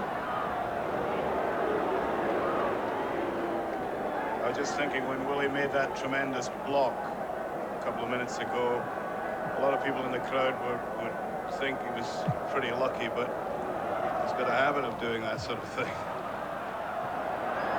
Miller again challenging Mitchell with complete determination. That was a rather ambitious ball, I think, first time played in the Malpass. Jennings failed to control it the first time. McStay with Goff making the angle, and Speedy came inside. Well, no question about that. A clumsy challenge by Speedy, correctly penalised by the referee. Speedy complaining about the quality of the pass.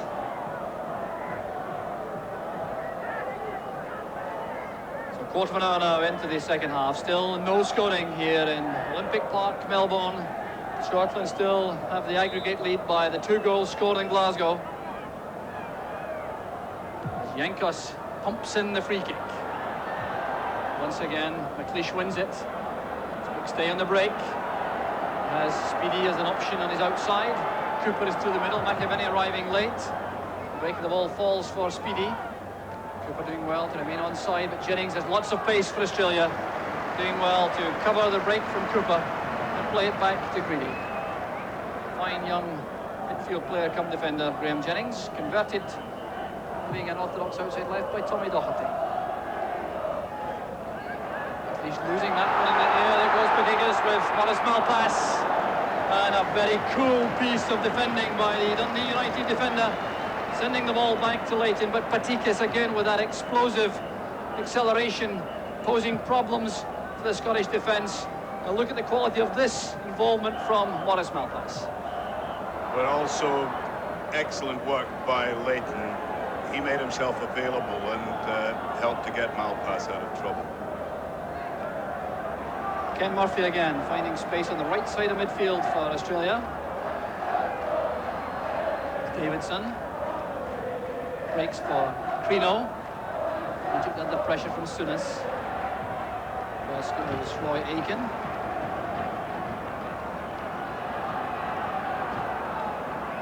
Tense Australian bench.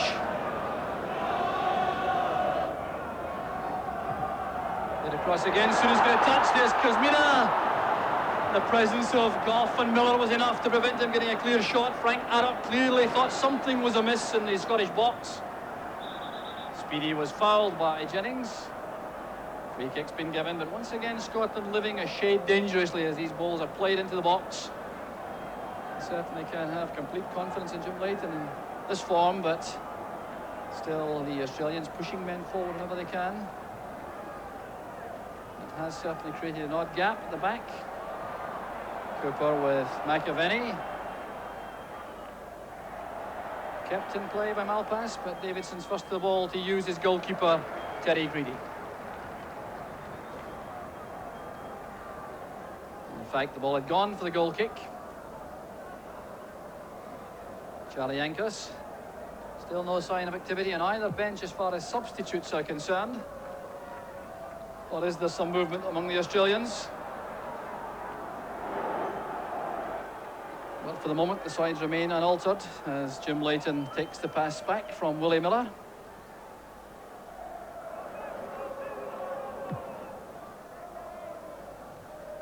Aiken's control wasn't positive enough. It's won by Souness. He hasn't quite been as influential in midfield as I'm sure Scotland would have liked.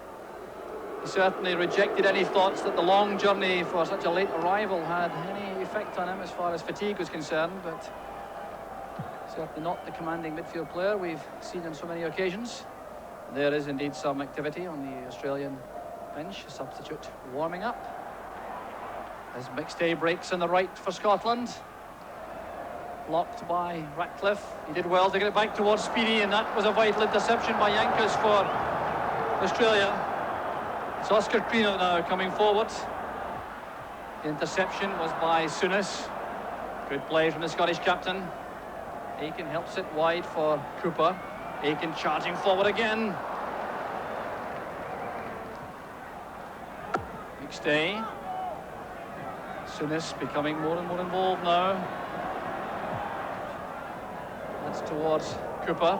A rear header from the Rangers winger. Pino playing it wide. Jennings. Goff intercepts for the benefit of McStay. Now Aiken. Crino steps in, but the Scots beginning to put some passes together in midfield, and that will undoubtedly have a tiring effect on the Australians. Yes, there's no doubt that the Australians are showing signs of thinking under what we always considered to be the inevitable. But it's a little disappointing that Frank McAvenny has been so peripheral in this game. He's done some good things, but he hasn't been the constant threat to Australia that I'd hoped he would be. There's Richard Gough taking that fine lofted pass from Souness. Headed across the face of the goal again from Davy Cooper. It's picked up by Ken Murphy on the far side for Australia. And the Scots now have asked Murdo McLeod to warm up. The Australians with 2 substitutes now warming up, and Scotland just with Murdo McLeod, while Paul McStay got treatment. He's now rejoined the battle. And certainly I don't think it's Paul McStay who's liable to be replaced. He's played very well indeed and been at the heart of most of the good creative work for Scotland. McAvenny towards Speedy. Ratcliffe wins it in the air. Jennings plays it forward. Kosmina was well read by Gough. Once again, his understanding with McStay pays off.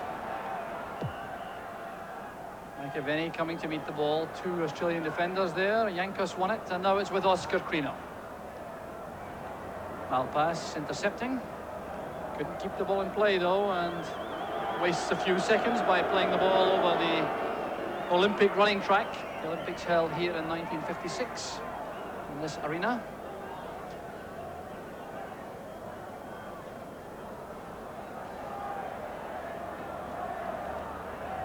So Australia come forward again. Graham Jennings.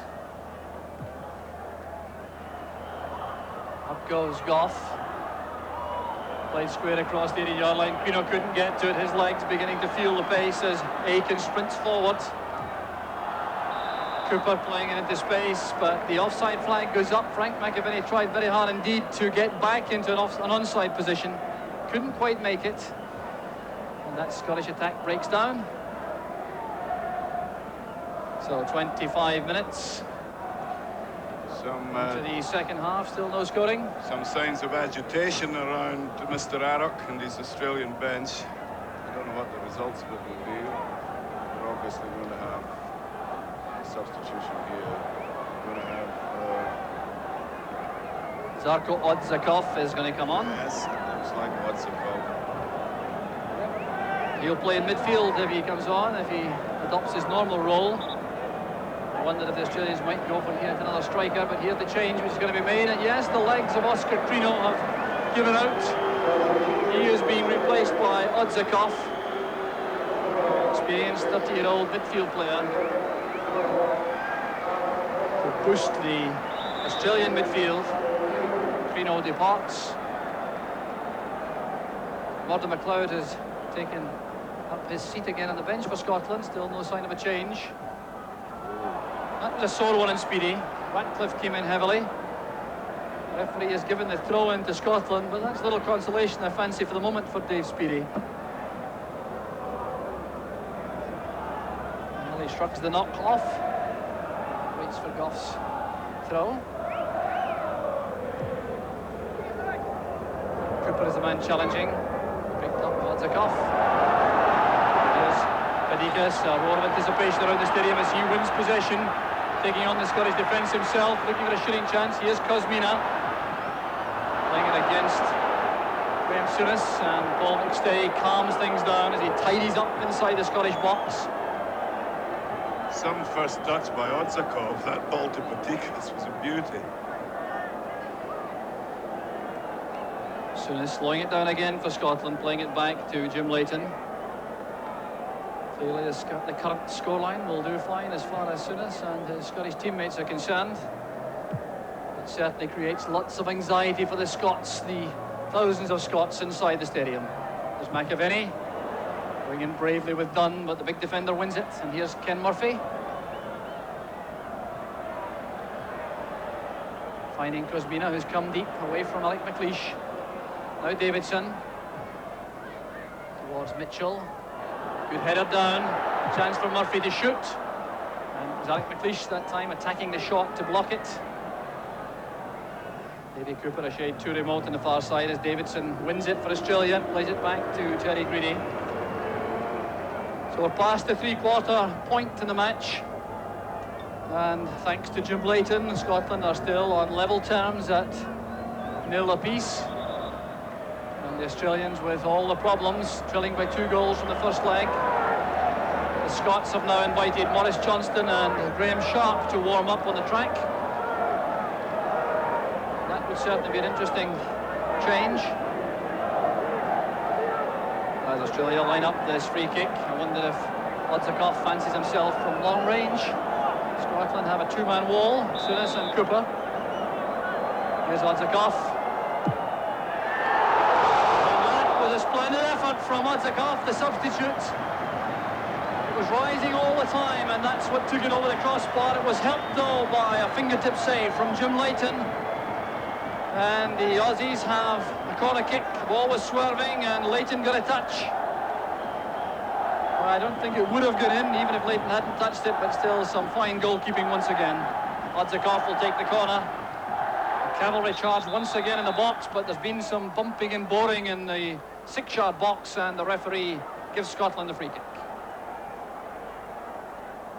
The scoreline is perfectly satisfactory for Scotland at this point, but it's just impossible to kid ourselves about the way it's been achieved.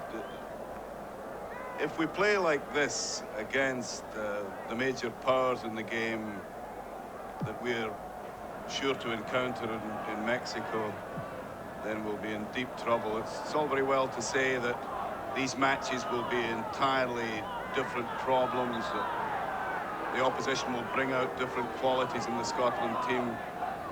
The simple fact remains that this is a very miserable showing for a Scotland team against moderate part-time players who are playing above themselves. There's Frank McAvenny trying to do something about that moderate performance mentioned by Hugh McIlvanney, but certainly could take no issue with these observations. The Scots may well qualify if the Aussies can't conjure up these goals late on, but they certainly haven't taken a great deal of credit from the match. But however, we have been in many situations in the past where we've been unlucky in defeat and we've had glorious near things, so perhaps this is the changing scene in Scottish football. Ferguson on the track area picture talking to Graham Sharp and Mo Johnston. It looks as though we may have a double substitution to freshen up the attack. McAvenny playing it wide now for Malpass, who leaves it to Cooper and goes in the overlap. Cooper lofting it in towards Speedy. The challenge came from Robbie Dunn, and that, I think, will be a corner kick.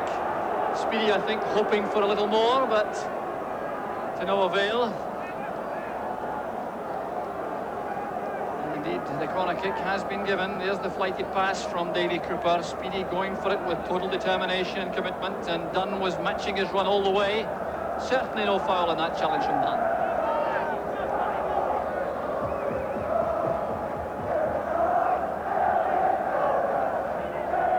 So Davy Cooper's corner kick. Leash wins it. Dave Speedy looking for a flick on inside the box, but it went through to Preedy. And Australia too will make their second substitution. They're going to bring on Frank Farina, who is, as you would expect, a striker. And McAvenny was offside. It wasn't Dave Speedy, it was McAvenny who was slow coming back. And now the second change will be made for Australia. Now this undoubtedly is their last throw. They're taking off their central defender Robbie Dunn and putting on a striker, 23-year-old Frank Farina. Dunn clearly not too pleased to come off, but the change is obviously a tactical one. It does not reflect in any way on Dunn's performance, which has been completely solid at the back. So Frank Arup makes his final gamble for Australia. There goes Odzakov going all the way through by himself, a great chance. And no luck at all for the Australians. Odzakov can scarcely believe it. I can scarcely believe it. Well, what a move that was. Let's see it again. Going through with skill, determination, strength. And this time he got the ball beyond Jim Leighton, who spread himself well, but it just evades the far post And surely now the Australians must be thinking it is not going to be their night. Yes, that deserved a goal, there's no doubt about it. As you point out, even Jim Leighton couldn't do anything about it, although he did make the job more difficult for Odzikov at the last moment, but I thought the ball was in the net.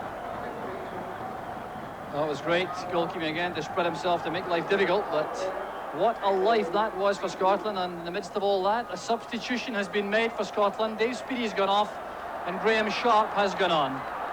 Yes, Patikas trying to get the byline. The goal kick's been given. The tackle was from Willie Miller. Well, the gods smiling undoubtedly on the Scotsman tonight. The scoreline certainly does not reflect the efforts put in by Australia. They can undoubtedly be proud of their performance tonight against some very highly respected full-time European professionals. They put up a tremendous effort and could so easily have got the goals to keep them in the World Cup. And they're certainly not giving up by any means with Frank Farina on. Ken Murphy's been so influential in that midfield area. Released by Dundee United, and in this performance it's hard to understand that. Perhaps, as Hugh McIlvanney says, the Aussies playing above themselves, but showing lots of skill as Cooper goes forward and Yanka steps in, preventing Cooper getting the cross over.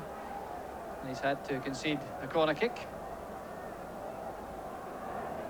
And I wonder if the final irony for Australia could be a Scottish goal later. Well, it could very easily happen. They must feel now that they're just doomed to lose this match. So Cooper with the in-swinger. Wide across the far post and commanding goalkeeping again from Greedy. He's never looked to be in trouble in the match. Long surging run from Murphy. Scots getting back in numbers. Aiken doing well. He ran fully 60 yards back to join the Scottish defence. There's a loose pass picked up by Sharp. The fresh legs in the Scottish attack. Cooper now on the right, going to attack Graham Jennings. Playing it to the far side for Sharp. Well, he's clearly unhappy with his own header, the Everton striker. Australia have possession again. Well, Aiken with the body check. The referee content simply to give the free kick. Farina went down, and it certainly looked as though he was inviting that infringement.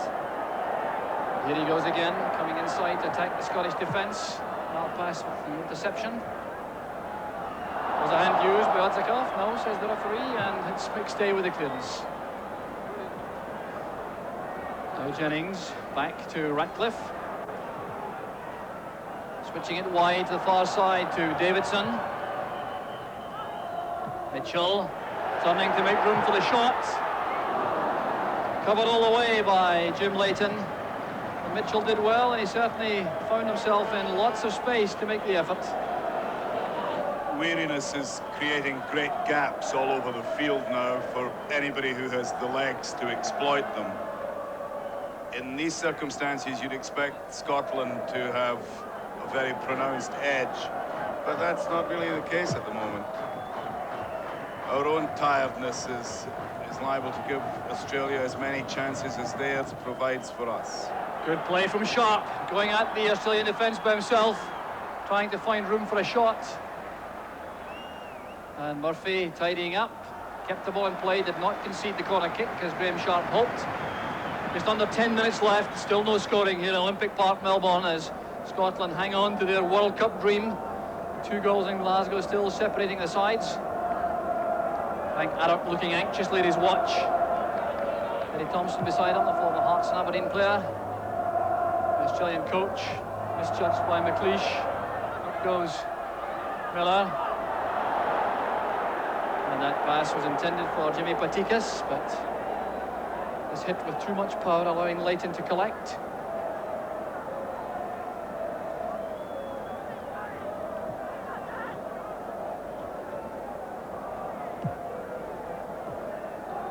Well, Leighton seeking out McAvenny and Sharp once again. Sharp's extra height helping out the attack, but Dave Ratcliffe wins it for Australia at the back. Or can Scotland keep the scoreline the same for the last 10 minutes and guarantee their place in Mexico? Charlie Yankus trying to inspire a late surge by Australia. Certainly a lot of very tired players out there. Dave Mitchell going through, over carrying the ball, allowing Leighton to gather. But he certainly hasn't stopped trying from the first moment.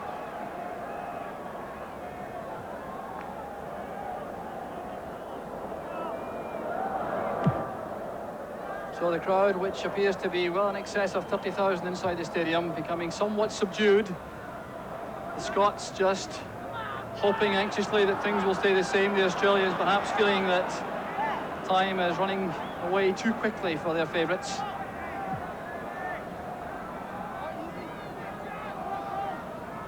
Goff's throw, McAvenny shielding the ball from Jennings. Getting it forward, Sharp going in behind Yankus.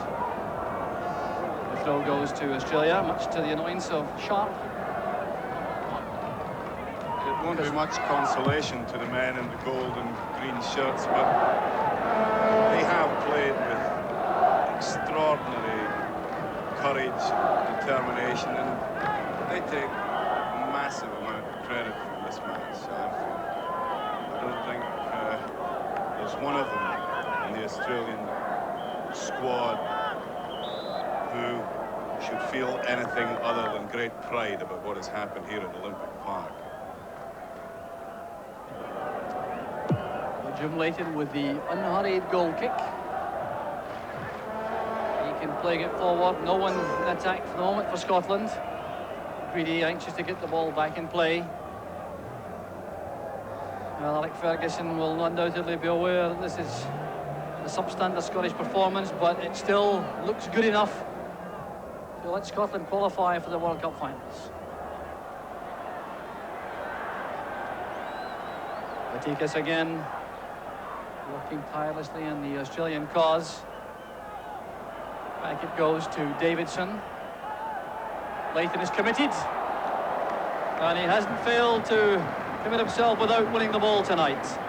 Scotland have only lost 5 goals in their last 9 internationals, and Jim Leighton is undoubtedly one of the reasons for that fine defensive record. Attacking the ball positively and winning it despite the attentions of Murphy. Once again, the Australians come forward. The interception there was by Aiken. Souness completes the job. Cooper taking the ball for a run. Farina thinks otherwise, so does Alan Davidson. Sharp battling back hard for Scotland. Davidson gets the ball wide. That's good play. Odzakov has it. He's certainly made an impact in the match since he came on. Vatikas thought about the long-range effort. Picked out Kuzmina. Farina looking for the chance to cross. Odzakov again. Souness is escorting him towards the byline. Malpass also there. Odzakov. Malpass must deny him the chance to get the crossover. He'll take the corner kick, I think. The Australian number 12 may have gone for the throw. Yes, the linesman indicating a throw in.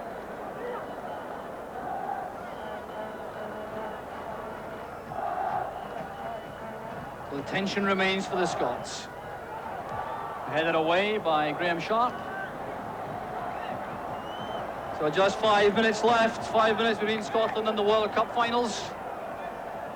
Certainly being achieved without glory, but I'm sure that's the least of the Scottish worries for the moment. And the header again goes wide. Farina attacking the ball, so was Dave Mitchell. And Scots again happy to have the goal kick.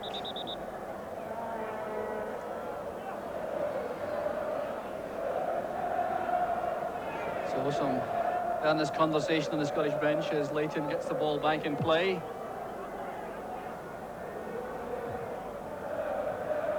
Well, we went through tense agonies in Cardiff to reach this stage in the competition, and we're going through something similar once again, although the 2-goal cushion has made life infinitely more comfortable for the Scots. A late surge from Australia could make the last few minutes unbearable for the Scots in the stadium. Here's Cooper. McStay made a good angle for Scotland. McAvenny tackled instantly. So was McStay. Even at this late stage, we're seeing that when Australia have the confidence to attack Scotland on the ground, they tend to make much better progress than they do when they rely on high balls aimed particularly at Mitchell. Soon as sending it forward, inviting the run from McAvenny. Certainly still playing with lots of determination, but it hasn't really been his night. The West Ham striker has been chasing and arriving just a little bit late throughout the match. Here's Odzakov.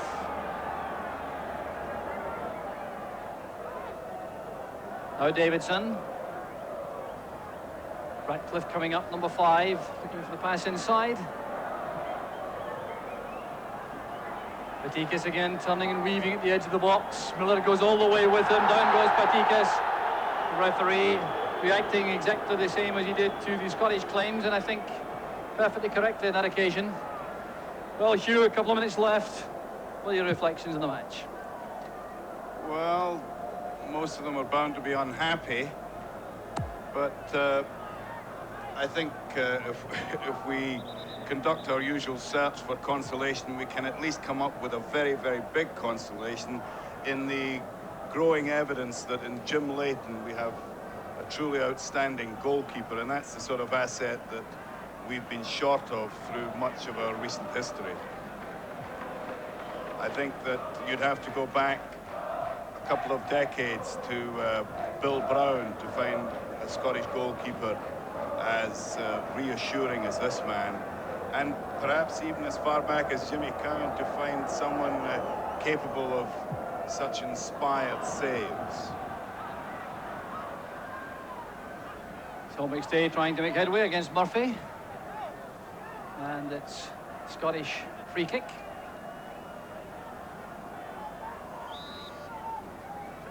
Will be taken by Richard Gough.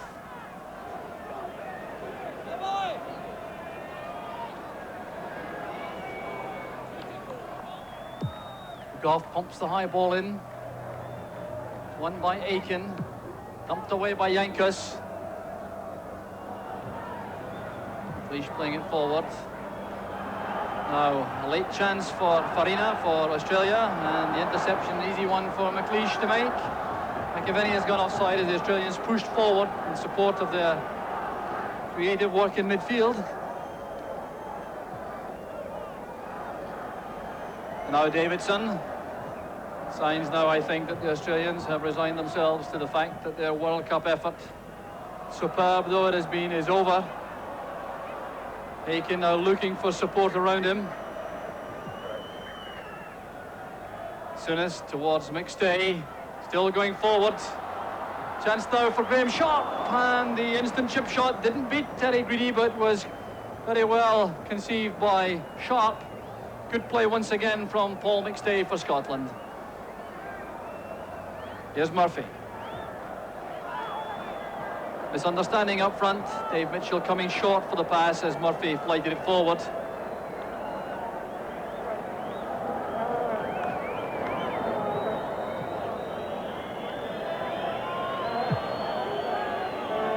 There's the signs, Goodale Hall. 12,000 miles away, but the message is clear, and final whistle now anxiously awaited by the Scots, dreaded by the Australians. Scotland all finishing the match on the attack with this free kick. Richard Gough or Graham Souness will eventually take. Gough making a forward run, leaving things to Souness.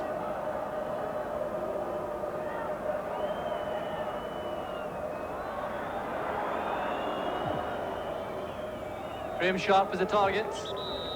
Aiken going in, but it's a free kick against Sharp for a bit of pushing and an exchange of the unfriendly type between Sharp and Ratcliffe.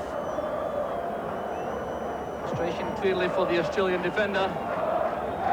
McLeish attacking the ball well to nod it for the throw for Australia. And there goes the final whistle. Jubilation on the Scottish bench. The purpose of the trip has been served. They came to qualify for Mexico. They didn't do it with style, they didn't derive any glory from the performance, but they played with cautious professionalism. They had an inspired goalkeeper in Jim Leighton, and undoubtedly it's Jim Leighton who takes all the credit tonight for Scotland. There have been some other good performances, notably from Paul McStay in midfield, Richard Gough in defence, but it was Leighton who carried the day for Scotland. It was Leighton who kept the score sheet blank, and as a result, with the scoreline Australia 0, Scotland 0, Scotland will make the trip to Mexico once again for the World Cup finals. And with that, back to Arthur in the studio in Glasgow. Well, there we are. We'll take a break here. Rejoin us for a postscript to the big match in a couple of minutes from now.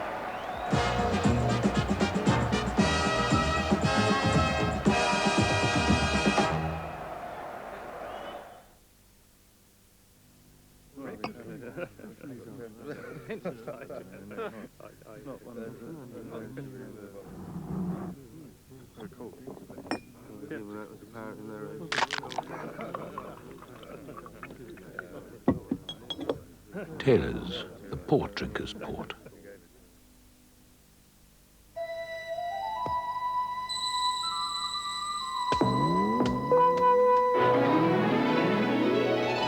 The new Canon Sprint. Fully automatic.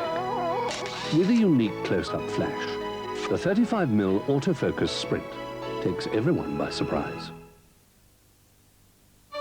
Think of all the times people eat in your home.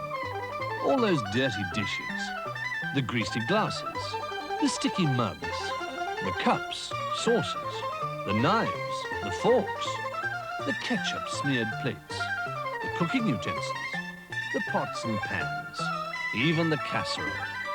Isn't it time you got a dishwasher? A whole day's load washed up so easily and so hygienically. Think of the things you could be doing while it washes, rinses and dries to a real sparkle. Dishwash Electric. Take control.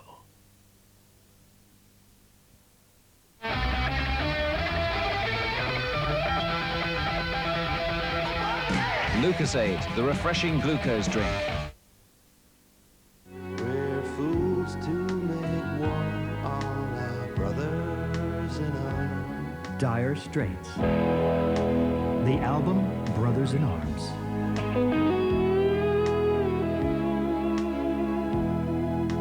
From ballads to rock, the sound is superb. That ain't working, that's the way you do it. Money for nothing and your chicks for free. Get Brothers in Arms now. Have you noticed everything's getting smaller? Take stereo, for example. This little beauty here is a compact disc player, CDP. Naturally, it costs a lot of not if you rent. Yes, if you go along to radio rentals, dear televisionists, you can keep right up to date with the latest ideas. Or to put it another way, radio rentals. You'll be glued to our sets, not stuck with them.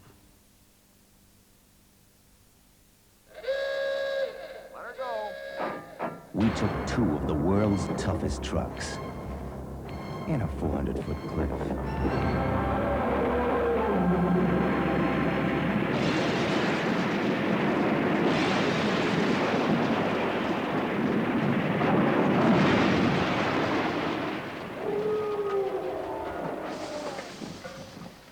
And this is the truck made by Tonka.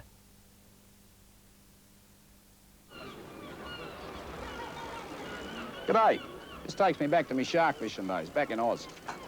Wrestling with one of those fellas for a few rounds would really set you up for a pint of the golden throat charmer.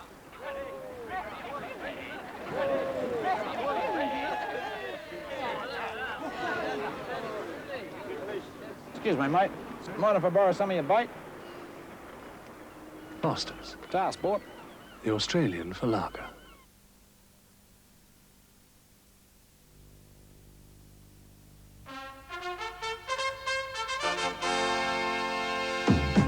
Back from Kenny Dalglish and myself to Scott Sport World Cup Special, and if you just come in and don't know the score, it was 0-0 in Melbourne Park, and that means that Australia are out of the World Cup and Scotland become the 24th and last team to go into the World Cup finals. And Scotland, the latest news, William Hill tell us that it's 25-1 against Scotland winning the World Cup. So get your bets on now. Kerry, a lot of relief there, obviously, but I would certainly take issue with Hugh McIlvanney's comment that this was a miserable performance. I just don't go along with that at all. And I know you found a lot of good things in the Scottish performance as well. Obviously, they like to have improved in their own performances. But at the end of the day, in a World Cup tie, it's all about the result. Sure. I mean, if they went to play Denmark, one of the good teams, and end up like nothing each, and they'd missed a couple, and we'd missed a couple, we said that we played really well. Yes. I mean, they've got to take into consideration the fact that what the lads had to overcome. They've travelled 12,000 miles to Australia. Jet lag's a terrible thing, as they'll find out themselves. And they're sitting there and they're criticising the lads. OK, probably some of them would like to think they could have played a bit better. But I'm delighted that we've won. Me too. And we had as many chances to score as they did. Yes. And Jim Leighton, as we have said, gave a great performance, and he was well supported by the back four. They all played superbly, didn't they? Alan McLeish, Richard Koch, Willie Miller, Maurice Marbles, Roy McNiven and Jim Leighton behind them. Yes, they all worked hard. Because, I mean, they tend to forget Australia's, they're no mugs. No. I agree with that. They beat Israel in Israel. And we found it hard against them in the last World Cup. Yes, indeed. As you said at the very beginning of today's programme, actually, there are not so many easy touches about anymore anywhere, are there?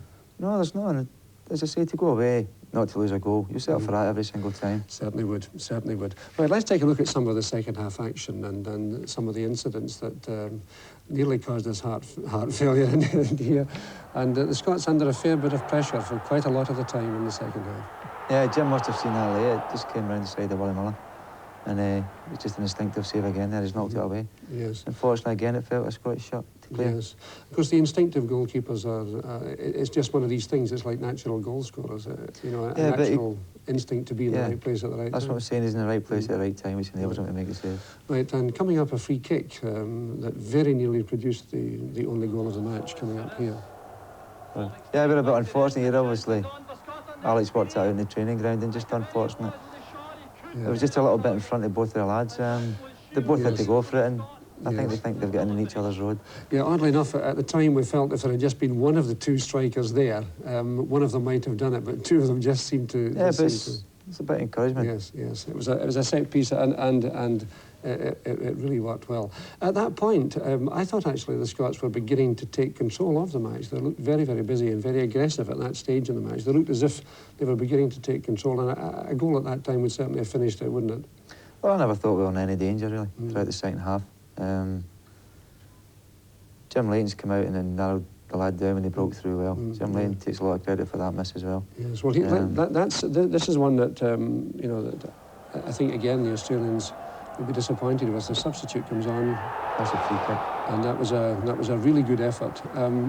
Leighton, the referee adjudged, got a touch there. We weren't sure watching the replay if he actually did or not. But again, he appeared to be in the right place at the right time. He didn't make it look difficult, which is good goalkeeping. Yes, yes. It was marvellous. Well, the last one I thought was actually Leighton at his very best. I think we can actually go live to Melbourne in a moment or two, because I see Alec Ferguson smiling in his monitor. He looks very, very happy indeed with Hugh McIlvanney, who I think might be hearing us now. I don't know whether Hugh is actually hearing us. No, he's not. Right, so it gives us a chance to take a look at that last great save by Leighton. And again, the fella should have scored, I agree. But at the same time, Leighton made a few yards off his line, and that really proved very, very significant at the end of the day. So if we're ready with this one, we'll certainly take a look at it. I thought it was a very good save. No, instead of that, we're going to Hugh McIlvanney, who's making signs, with Alec Ferguson live to Melbourne. Over to you, Hugh. Yeah, I think so. Alec, what's your basic reaction to that performance? A little bit disappointed, I must say. That it's great to be there, to get there, but I just wish we'd have played better, you know. I think the first half in particular, we allowed them too many opportunities to play the ball in their penalty box, which they're going to enjoy that. Make it a fight game, battle and the aerial contact all the time, which really, under circumstances, our defenders did well, and our goalkeeper did well. It's not the kind of game that you like to see in international football, but that's the way that's what they're strong at, and that's what they got off with in this first half. Second half, I thought we played a bit more like ourselves, without having real in a real finishing thing, you know. I thought we could have a penalty kick, and but it was a long night, you know. It was a long night, Alec, and it would have been a longer night had it not been for Jim Leighton. You must feel that the one consolation you have from this game is that you definitely have an outstanding goalkeeper. Oh, that's right. I mean, you only need to look at his record in international football. I think that's his 25th appearance and he's only 21 goals. Do you think, Alec, that we can rise far above that performance when we go to Mexico? Oh, I'm sure. I'm certain of that. I think that against better-known players and better players, that will respond better and give us an opportunity to play more football. And I think basically, although we have the right type of aggression, you think you'll get better results?